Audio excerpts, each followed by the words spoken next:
Hiking is not only renowned for its physical benefits, but the benefits of its mental health. And how can you make hiking a bit more exciting?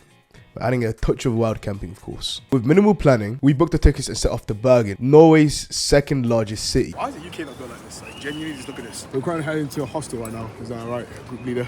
No. Known for its rich history. Why? Tell me why I'm walking from Norway. I just see some Genshin Impact shit.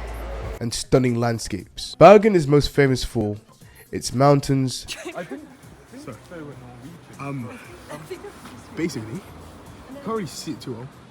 We have to climb up that mountain. You see that cable car is like right there. No, we have to sleep up. We have to climb up there and sleep up there tomorrow night. Why? It's ominous. We're not gonna make it. We're not gonna make it. And that's where our first adventure begins.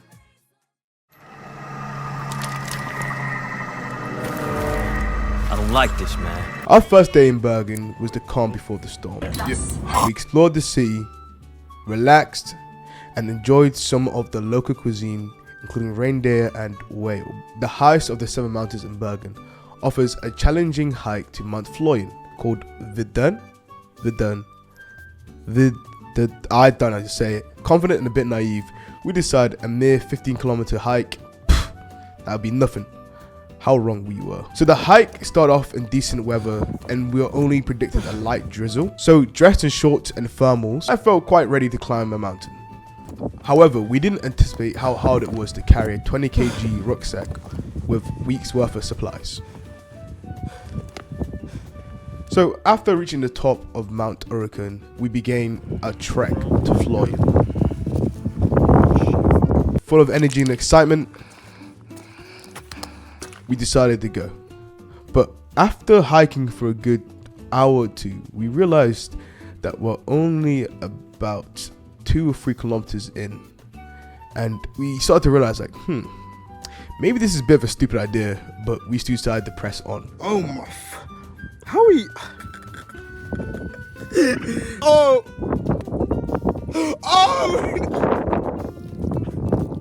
But what happened next was so expected.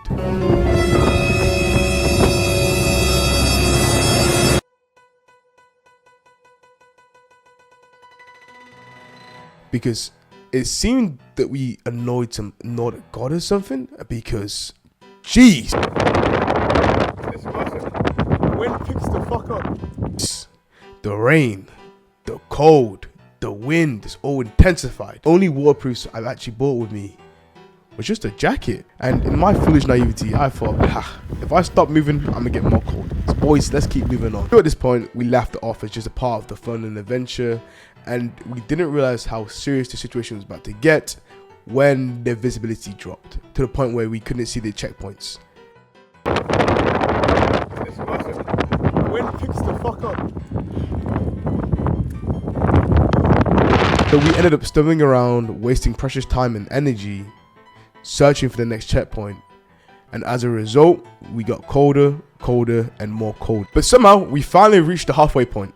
But the issue was, it was 7 kilometers to the end and 7 kilometers to the beginning. So we sat down and we discussed, not actually sat down, but we discussed what we should do. And we came to the conclusion that we might be screwed, as the way back was very steep and very difficult to climb and get up and down. And going back that way in these conditions is very, very stupid. However, going forwards, we don't know the path ahead of us, so it could be worse, it could be easier, we don't know. And due to how long it took us to do the first bit, with our rucksacks that weighed 20 kg and in the conditions that we were in, we were thinking like, yeah, we might be cooked here. So we decided the safest option is to turn back, because when one of your friends looks you dead in the eye and says, bro, I'm scared, and the other one starts saying to you, guys, I'm getting kind of cold, this is last word kind of speech right here. So we decided to turn back and we walked for about 10 minutes, then we bumped into another group. And due to our male egos and our pride saying, yo, if they can do it, we can do it, we decided to turn back around and trek to the end. And what made this even worse is that we ran into our mum and her little kid. This kid is probably about 5 or 6, and these guys are just smiling and loving the weather. And that's when we went, damn, Norwegians are strong, you know. Continued the hike and we started a descent down the mountain. Sam, what are you pointing at?